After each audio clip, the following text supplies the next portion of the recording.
Bonjour à tous, je m'appelle Cécile, bienvenue sur cette leçon de couture numéro 9.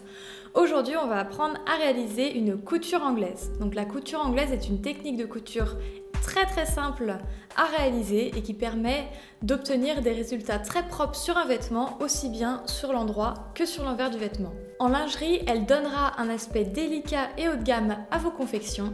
Et donc dans cette vidéo, on va voir dans quel cas on utilise la couture anglaise plutôt que les autres techniques d'assemblage.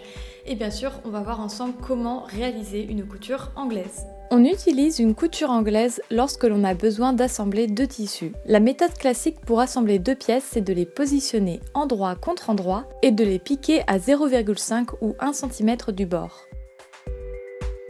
Le problème de cette technique, c'est que lorsque votre tissu s'effiloche, il faut le surfiler, sans quoi vous n'aurez pas une finition super jolie à l'intérieur de votre vêtement. C'est pour cette raison que dans la plupart de mes vidéos, vous verrez que j'utilise ma surjeteuse pour l'assemblage, tout simplement parce qu'elle recoupe le surplus de tissu et empêche le tissu de s'effilocher en une seule étape et me permet donc de gagner beaucoup de temps et de propreté. Mais pour réaliser de la lingerie, l'assemblage à la surjeteuse n'est pas forcément idéal. En quelques mots, ça peut gratter et puis ce n'est pas toujours très élégant sur de la soie ou de la dentelle. C'est là qu'intervient la couture anglaise. Lorsque l'on coupe les pièces que l'on souhaite assembler avec une couture anglaise, il faut leur laisser une marge d'au moins 1 cm. Au lieu de positionner les pièces endroit contre endroit, on va venir les placer envers contre envers. On les épingle ou on les bâtit à 0,2 cm du bord si le tissu bouge trop ou qu'il est trop délicat et qu'il peut être abîmé par les épingles. Dans mon cas, je commence à bâtir par le milieu pour que les coutures coïncident bien.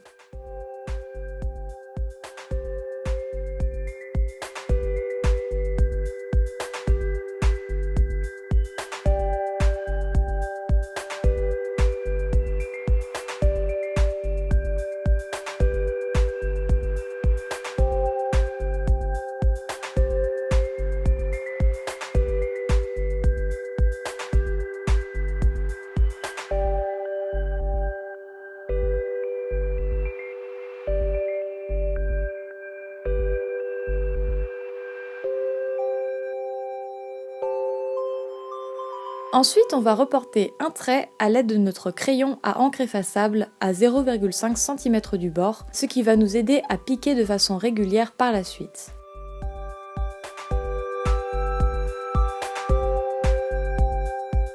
On pique maintenant à l'aide d'un point droit d'un pas de 3,5 et on ne fait pas de point d'arrêt ni au début ni à la fin si le tissu est délicat.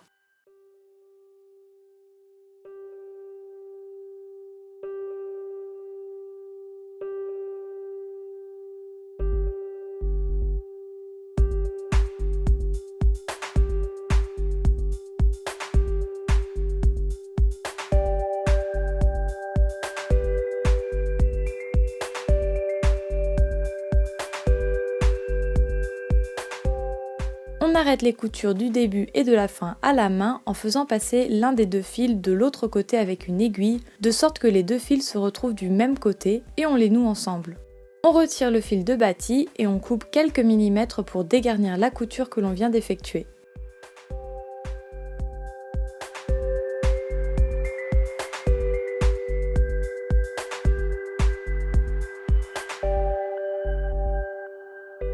On retourne les pièces de sorte qu'elles se retrouvent endroit contre endroit.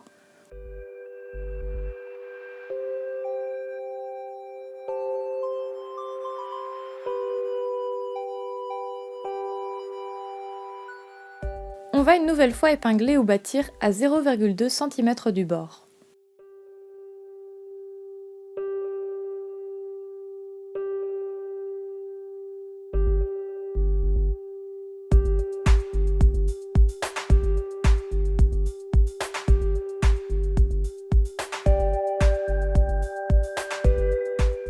Pour finir, on pique à 0,5 cm du bord sans réaliser de point d'arrêt à la machine si le tissu est délicat.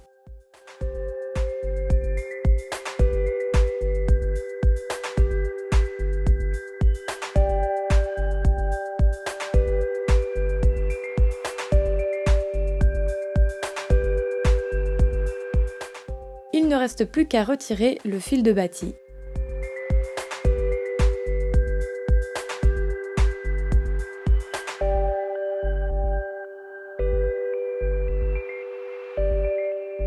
Et voilà, vous obtenez une finition propre, aussi bien sur l'endroit que sur l'envers de votre vêtement, et le tissu ne pourra pas s'effilocher.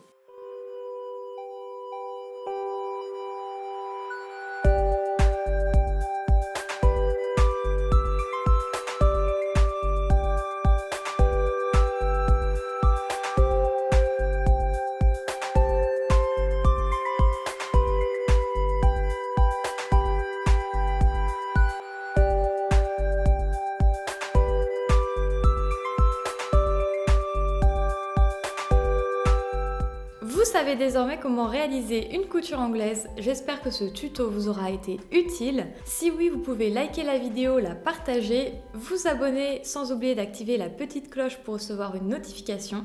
Vous pouvez également me rejoindre sur Instagram, je poste mon actualité de cousettes. Et d'ailleurs, si vous réalisez certains de mes tutos, vous pouvez me retaguer avec le hashtag CécileDIY pour que je reposte vos confections sur mon Instagram. Et puis, je vous dis à très vite pour de nouvelles vidéos. Et en attendant, je vous souhaite une bonne couture.